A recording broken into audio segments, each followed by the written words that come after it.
Welcome to the ADHD Mums podcast, a safe place for everyday Australian mums to discuss their struggles with ADHD, motherhood and life. Hello and welcome to ADHD Mums.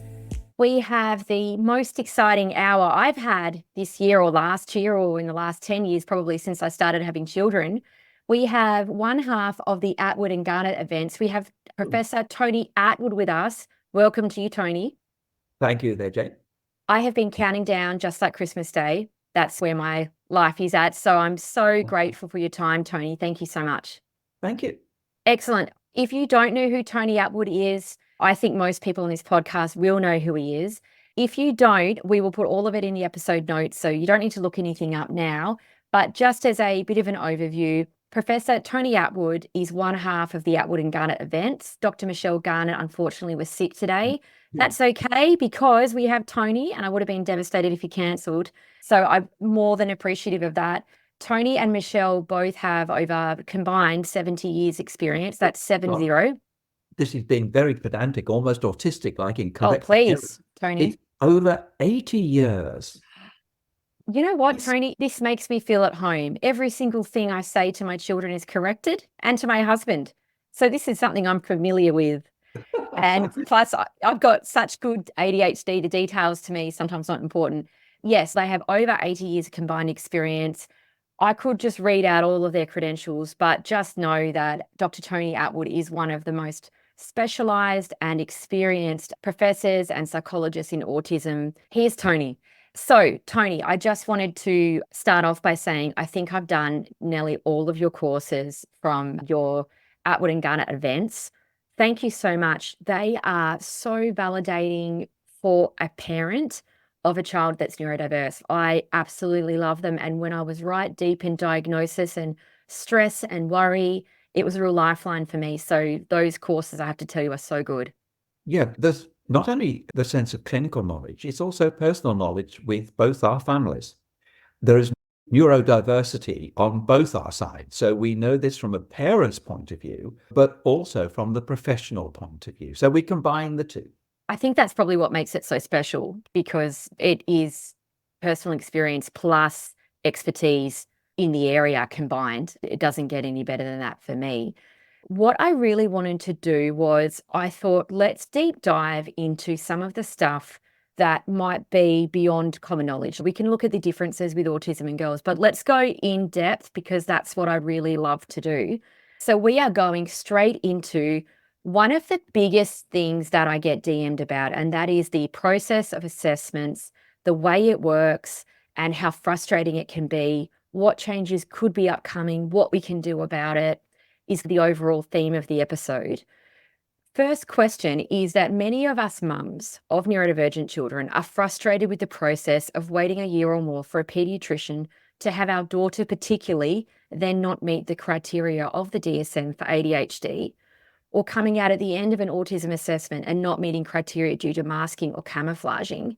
Is there any upcoming changes in this area? Because it's such a big area that we talk about. One of the problems of professionals is conservatism, and they're often reluctant to change, especially if they weren't trained on this all those years ago.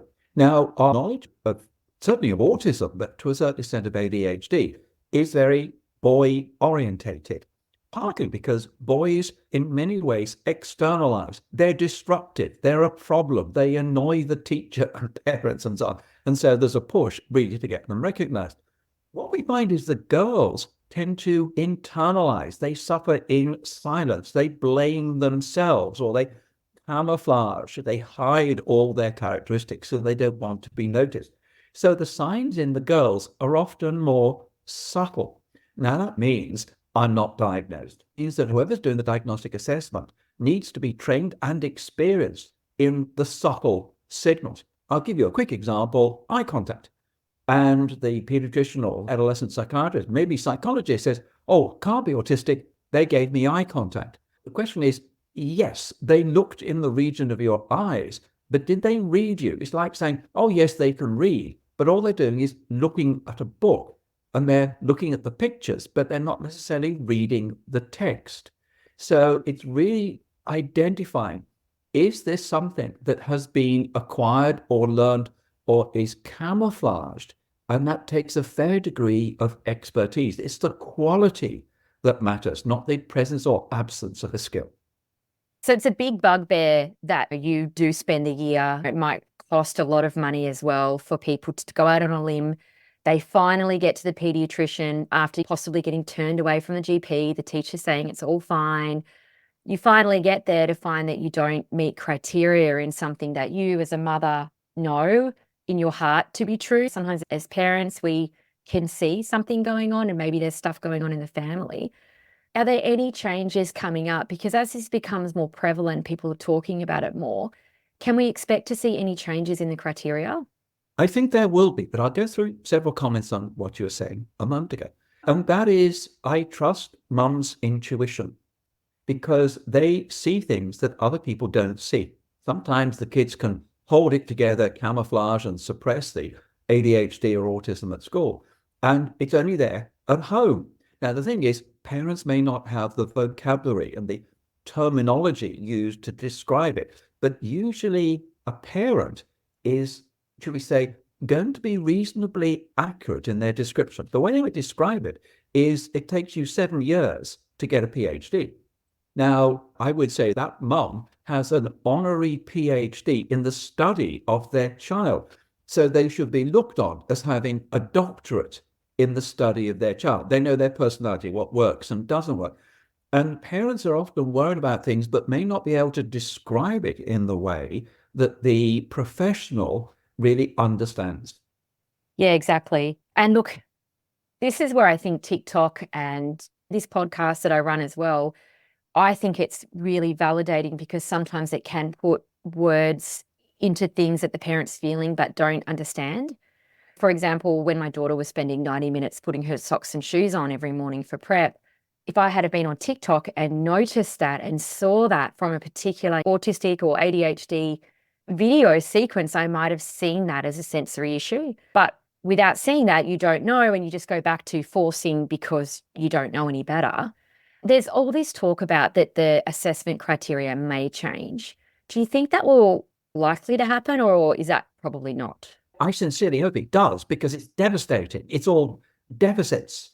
And you think, why? All these descriptions are all the things that go wrong. And that's why a lot of kids don't like going to see pediatricians and psychologists because it's all the things that they do badly.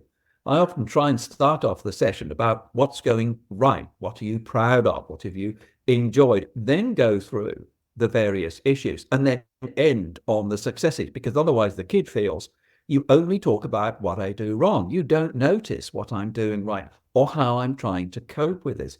So there can be all sorts of issues in seeing a professional that is also questioning, why are the parents bringing this child to see me? And I'm sorry to say this, but it can be, are they amplifying the characteristics, for example, for NDIS funding? Now, unfortunately, in psychiatry, and I blame Freud for this, Freud said that most psychiatric problems are due to bad mums. In psychiatry, this continues, is that mum's the problem, mum's the cause of this. And if mum only got her act together and gave good discipline, everything would be okay. It's really looking at mum as an excellent observer and has phenomenal knowledge of that individual and needs to be listened to. We'll have various stories that will speak volumes. So there's a lot of credibility that's going there, but it may not be perceived positively in a diagnostic assessment. So you mean more like that the mum's after NDIS funding, so that the child's not really like that, but they're just saying they like that at home, that kind of thing? Is that what you mean? Yes, it's basically a cry for help. I really don't know what to do. I'm at my wit's end. I'm burnt out. And so may then have a very negative approach because burned out and needing support. So the clinician will make their own assessment. But of course, mum may be, is she amplifying the characteristics?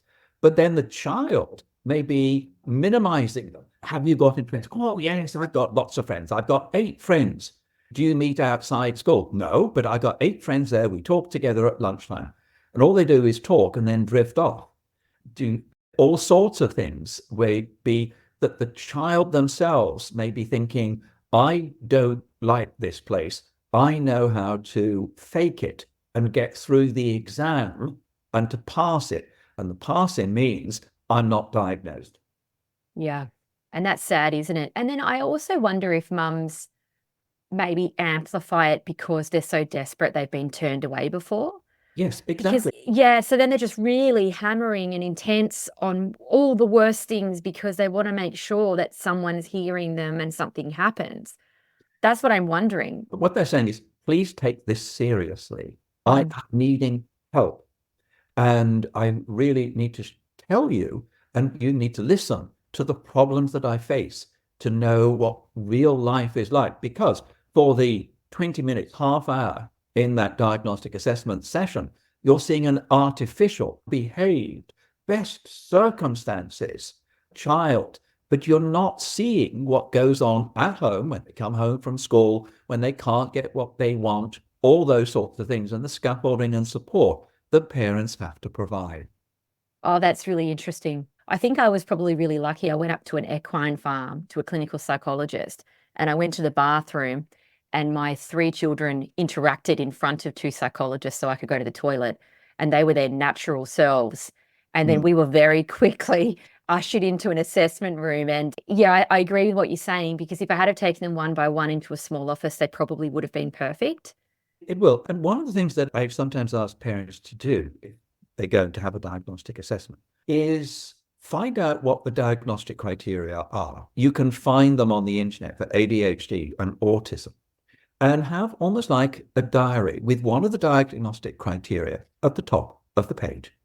And you, over a period of a few weeks, so we say, you write down quotes, examples, photographs, even videos on your iPhone that illustrate this particular characteristic. So each of the diagnostic criteria, there are, should we say, 18 in ADHD, there are 6 to a certain extent in autism. And for each one, you then have examples. Otherwise, you go away and think, oh, I forgot to mention that. I should have said that. Oh, what was I thinking? I was in a daze at the time. You've got notes to illustrate when it be a particular problem, the impulsivity, an example is, etc. And videos will help enormously to see the meltdown, what it is really, because this person that they see, oh, they're wonderful and delightful and cooperative and so on. But they're a Dr. Jekyll and Mr. Hyde. There are times when they're very different. And otherwise, the professional has to take mum's word for it. But if she's got documentation, a comment from the teacher, a grandparent, a video, or a quote from the child, I really don't cope with change at all. That quote is put in for the diagnostic criteria, difficulty coping with change.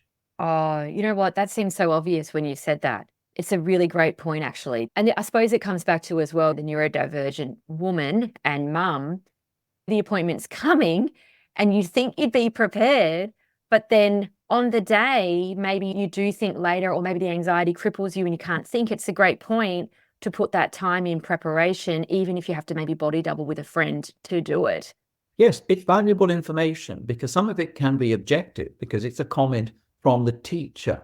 And you keep that diary in a way readily available. That's a good point. For the diagnostic assessment, I'll write that down because that illustrates that point. Otherwise, when the clinician says, can you give me examples of? Oh, there's lots of them, but I can't just think of one at the moment. Yeah, and I think that's really important for kids and also for adults and for adult women, because sometimes mums, we get missed. There's lots of people I know that have been diagnosed, for example, with breast cancer only because the GP's been vaccinating a child and then said, you haven't had your, whatever it is, your breast screen or whatever. And it's only they've been caught because they were there for something else. And sometimes I feel like mums cover up their deficits and say it's okay when actually it isn't. And maybe they need to do the diary as well about where they are actually not failing, but struggling. Now, can I take up a point that you just said? Very important one. Both autism and ADHD, they come with friends. And it is very rare to have just one diagnosis. For example, both of them have sleep issues. And so you may be contacting the GP for sleep issues. And the GP may notice developmental history, Are there any sensory sensitivity? Oh, yes. Are they forever forgetting all their homework, etc.? There is an association with eating disorders, a whole range of different conditions, anxiety disorders as well. It's screening not just for autism or ADHD, it's those conditions plus their association. And that association may be the pathway for the diagnosis of autism or ADHD.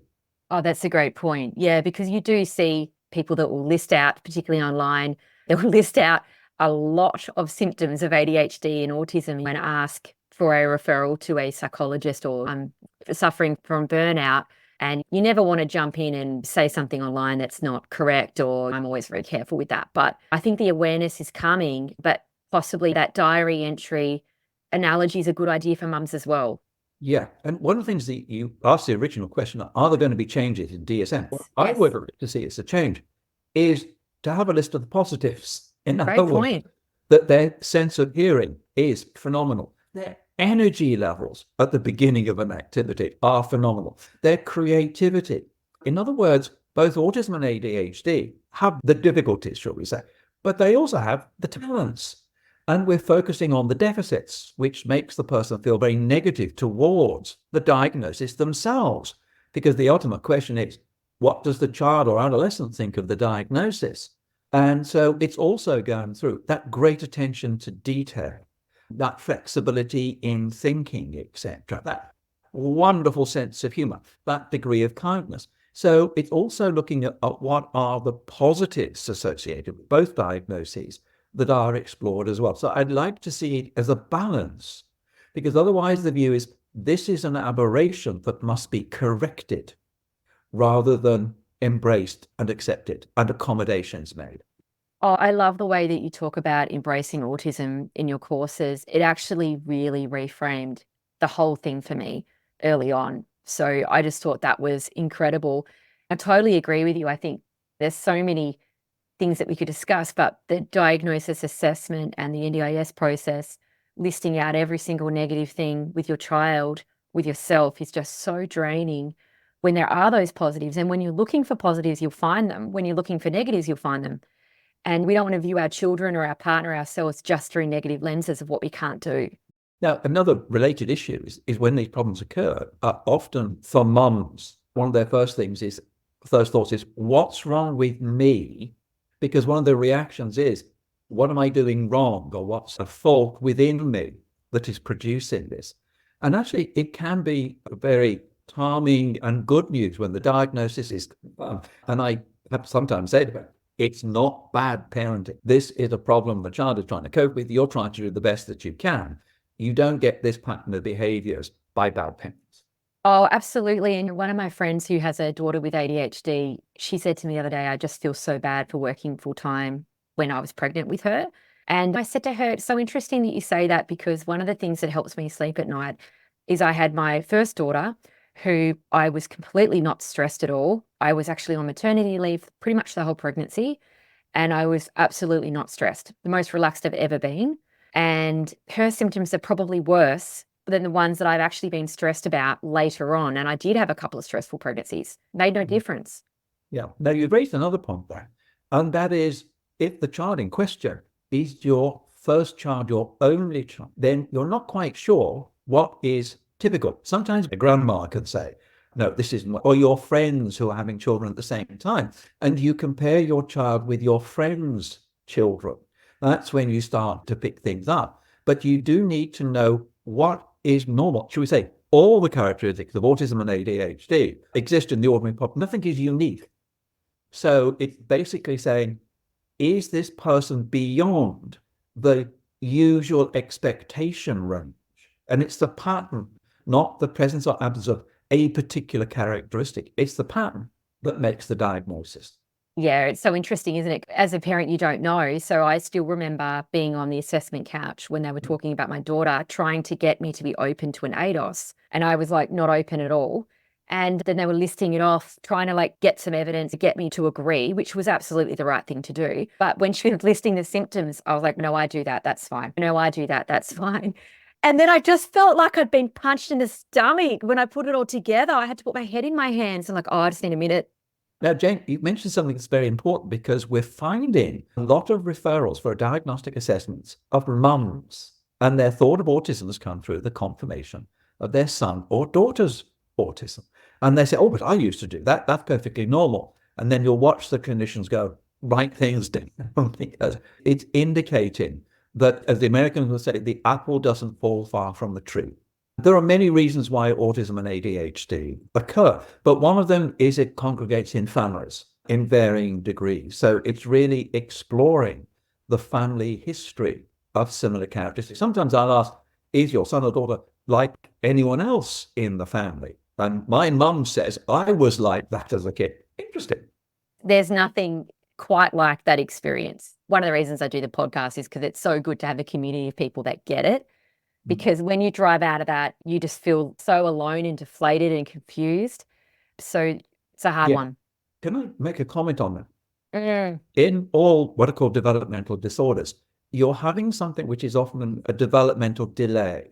And for example, toilet training. Typical kids, non-developmentally disabled kids, toilet train and they're off and they're away.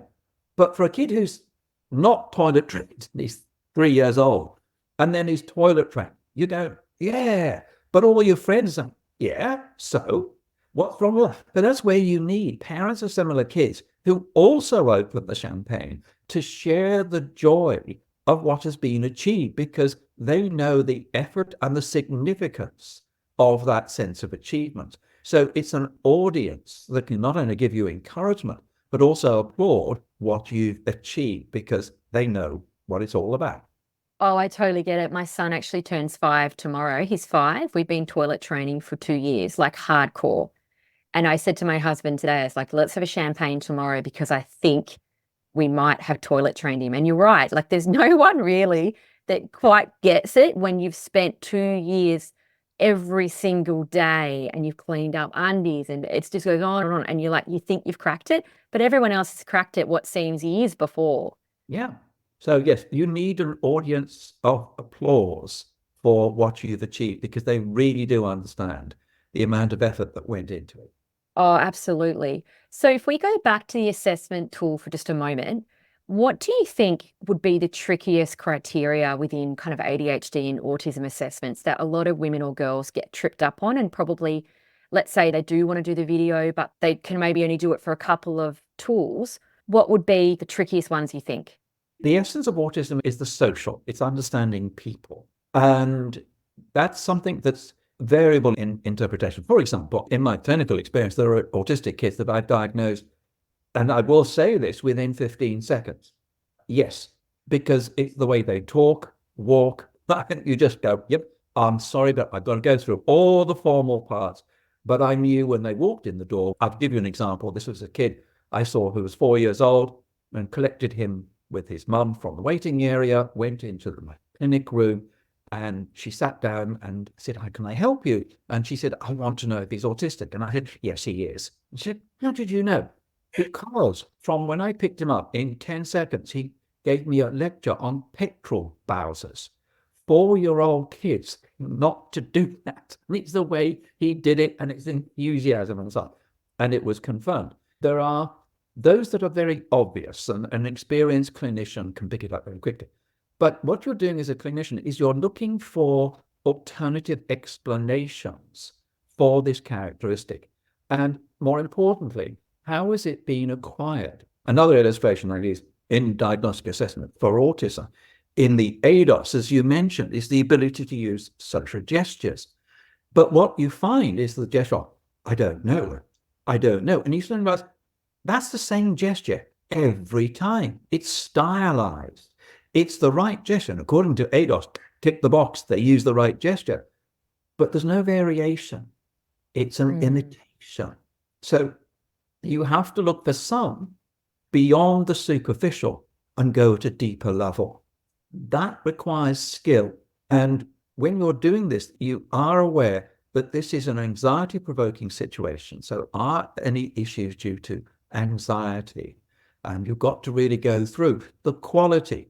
For example, when I'm dealing with autistic adults and ADHD adults, sometimes they have read a lot on the internet and you suddenly think, hang on, this is a textbook answer. I need a real, that's not in any textbook. No, that's a risk.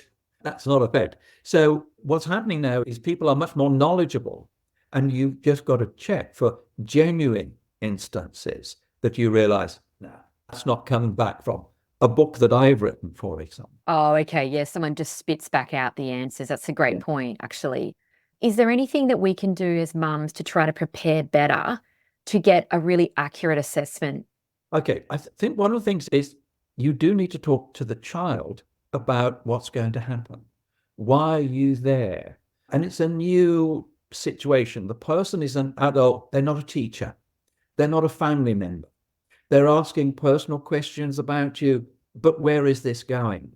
So you almost need to prepare them for the expectations, the culture, the social expectations in particular of a diagnostic assessment. So they need to be encouraged to be honest in this situation. And honesty is going to be important. Mum will be as honest and sometimes may say things you're not necessarily happy with, but this person needs to know. But it does mean to say that you must be honest.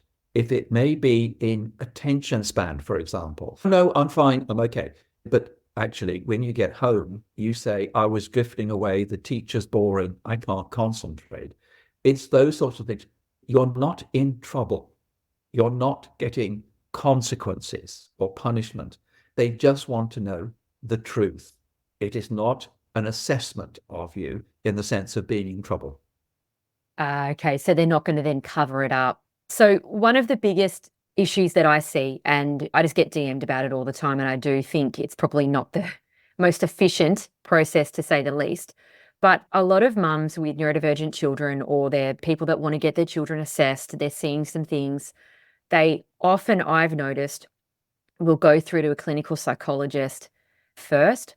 One of the reasons that they seem to do that is because it's easy to get in. I know clinical psychs are really difficult to get in, but pediatricians are even harder.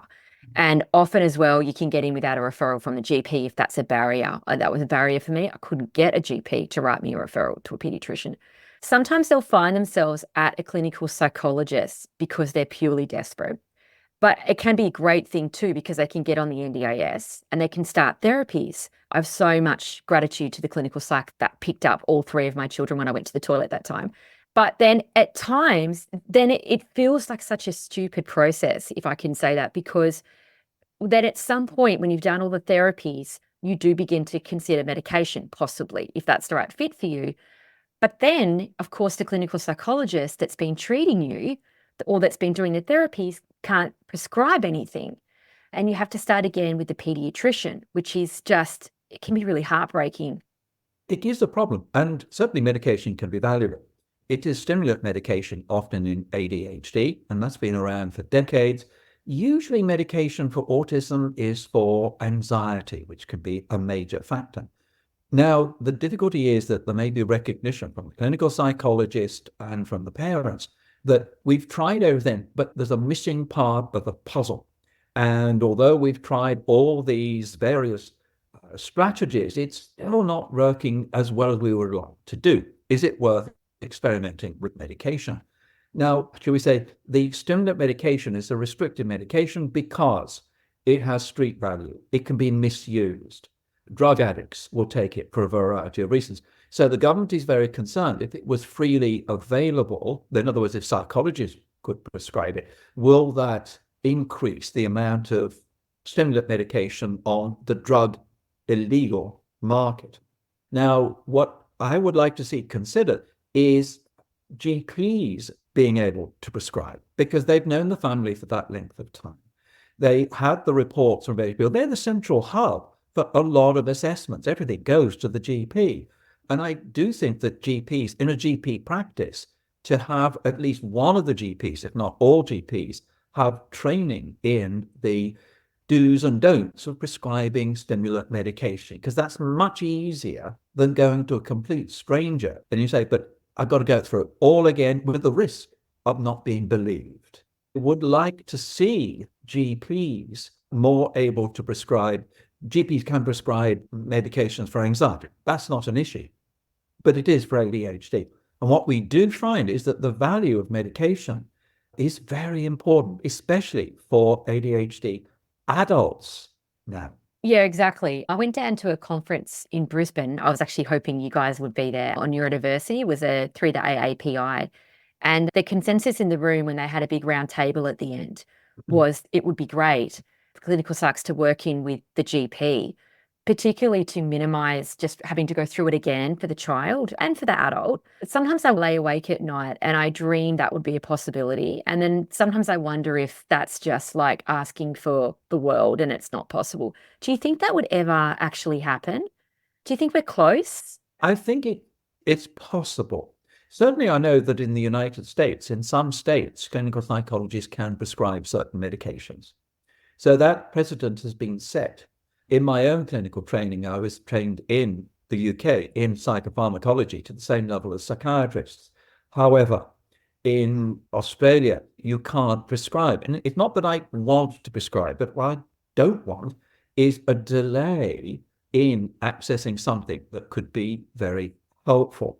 On the topic of medication, I do think it's very important that the child has a say in that medication. And yes, you may check with the teacher and so on, but the person taking it is the child. And you really do have to check other side effects. Are you okay with this and so on? They are, should we say, the major voice to be listened to in terms of medication. Yeah, absolutely. I think that makes complete sense. If we move into autistic mothers of neurodivergent children and burnout, but what I see online and I see through the DMs to me is that there's a lot of mothers that are now starting to identify as not just with ADHD, but also being autistic. ADHD meds tend to have a way of unveiling some other things that are underneath. I was just wondering, a lot of mums say to me things like, I had my gallbladder out last year and it was the best holiday I ever had. Having my varicose veins out was just so amazing.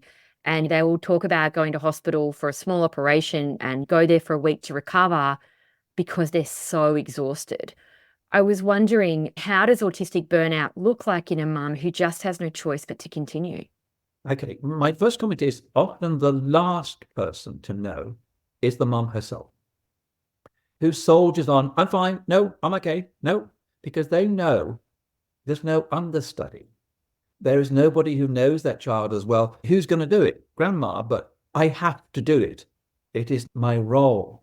But it's doing it in a way that is leading to exhaustion, which is not fair on the kids.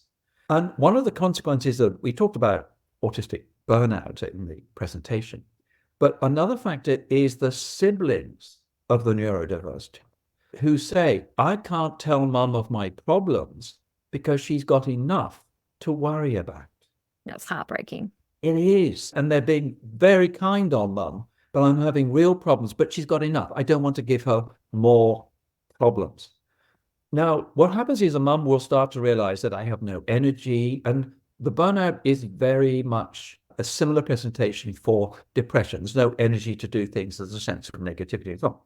And this is going to pervade every aspect of her life. And one of the problems that I face as a clinical psychologist is that I see the child, and dare I say it, I come up with this fabulous program that's going to be really good, but mum's got no energy. And no matter how good the program may be, if she hasn't got the energy, the assertiveness, the confidence, it's not going to work. So sometimes our priority may not be the child, it's the mum. And that's what NDIS needs to recognize, because it's all for services for the kids. Yes, absolutely. But what about mum? Mum's the central person. Mum's the one who's going to be there for the rest of that her life anyway. And so it's really, if you look after mum, you look after the child and the whole family and the family unit. So there needs to be a recognition that mum will sometimes need respite. And that's something that needs to be recognized. Now, it's not that the child goes off to respite care to leave home. No. What it means, and what I would like NDIS to do, is someone comes in to do some of the household chores so that mum can have enjoyable time with the kids. Yeah, Or that would be she brilliant. needs time to go out and do a bit of retail therapy and buy some new shoes. Yeah. Oh, I totally agree. I think it's a little bit like on the airplanes, they say, put your own oxygen mask on first before you help others. If you're the one that's putting everybody else first and then you're slowly dying inside, you're the nucleus of the family. That completely makes sense to me. Yeah, and the burnout is a very profound effect for that individual who knows that they require energy, but they have nowhere to get the energy from. And that burnout leads to a negativity of only noticing what goes wrong with the child, not what's good. And that negativity will affect the self-esteem of the child themselves. Okay, so you're talking about like limping along with an injured foot or whatever, not seeking care means you can never actually run. You're just limping along for a really long period. That's what you mean? Yes, you've gone into survival mode. Yes. And Okay. you can't take on board anything new, anything that will help. You just want to crawl into a ball and just go to sleep because I need to recover. So as much as we may look at what the child may need for their daily life and so on, absolutely. But it's also what mums in particular, could be dads too, what do they need to cope? But often when you were talking a moment ago about a diagnostic assessment, it's all about the kid. But very rarely it's, Tamar, how are you coping? How do you manage this? What do you need in your life to be able to cope? Because that child is part of a dynamic. And you must understand and support the dynamic to support the child. Yeah, you know what? It's the perfect storm, isn't it? Because you get the diagnosis of your children, you're then looking at yourself. Then there's a real push on early intervention, which I totally understand and respect. But then you feel like the pressure's heaped on to get the early intervention done.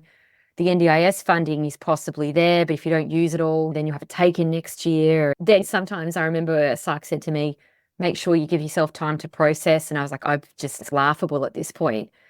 But I so understand that then that would have an impact really on the child. And even though you think you're being there for them, you're probably physically there, but mentally not necessarily. It is. What I do say to parents is when your ADHD or autistic son is fast asleep, look at them Oh, and smile and say you love them. oh, That's the time to go because you need to see them when they're fast asleep and they look angelic. That yes, will they love do. or out. Yeah. They do. One more question I wanted to ask you before we finish up, Tony, was in regards to meltdown. There are a few women in the podcast, in the Facebook group, that have been identifying with being autistic or being diagnosed, but then living in this whole imposter syndrome. I don't really have it. There's other worse off. That's all kind of part of the, I suppose, coming to peace with it. I was wondering, some of the women have been asking me or saying that they've never had a meltdown like their child has. And I was wondering, what would a meltdown in a mum look like? Like a proper autistic meltdown? Okay. When we look at meltdowns, we tend to think of an explosion of energy, destruction, smashing things, language, which, where did you learn those obscene words? Things like that. It's an explosion. But sometimes for a mom, it's an implosion. It's not anger, it's depression, and it's suicidal. And so what mum may do is have a depression attack. There's no point in living. I might as well die. And you get an internalizing instead of raging against the world and going into attack mode, which is usually what happens in a meltdown. Here, it's going into attacking yourself. And there's something wrong with me, and I'll never get this, and so on. For a parent, it may be an implosion, not an explosion. Okay, I get what you're saying. And that actually makes sense with a lot of people, what they're saying online. What could you do to divert it? Okay, some thoughts on here. There are the do's and don'ts. What we usually do with the child is when you're getting upset, what do you want your mum or dad to do or not do? Don't interrogate me. Don't talk about consequences. Don't talk to me. I just need to be by myself. I'll sort it out, etc. And it does require the parent to suppress their instinctive reactions and to be calm and collected. And we'll clean it up and you'll feel better soon and all those sorts of things. What I then say, right, when it's all over and it's not, you go to the toilet and you lock the door and say,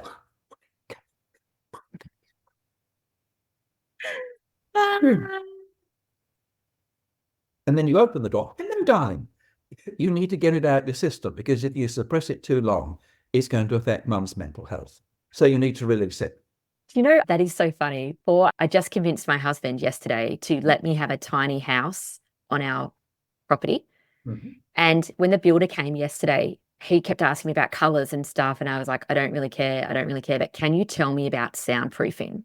And anyway, so we were talking, and then in the end, he goes, just tell me what you really mean, because all you're talking about is soundproofing. And I was like, I don't want to hear the word mum through the walls. And I don't want anyone hear me if I go in there and just start screaming. And he looked at me like I was fully off my rocker.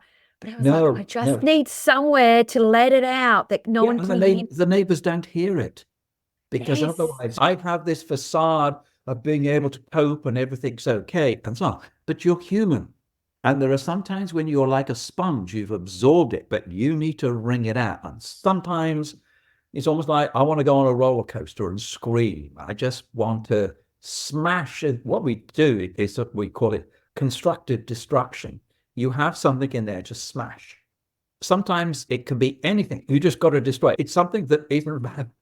It's something you're chucking at. You can jump on it, you can smash it, you can put a hammer. In other words, you have all this energy, you've got to release it. You either do it vocally, or you are destructive but constructive, in the sense that you discharged all the feeling. So you need to become a delinquent, destroying property, as 14, 15-year-olds do, smashing things. You need to go on a smashing rampage, but it's not valuable, doesn't need to be replaced, but it's now in thousands of tiny pieces, and you bring it all up and throw it in a bit. Well, that is amazing. Dead set amazing. I've got some new ideas for my tiny home. Mm-hmm. I'm going to have a think about that. That is amazing. Thank you so much. I love that. Okay, well, one final question, Tony.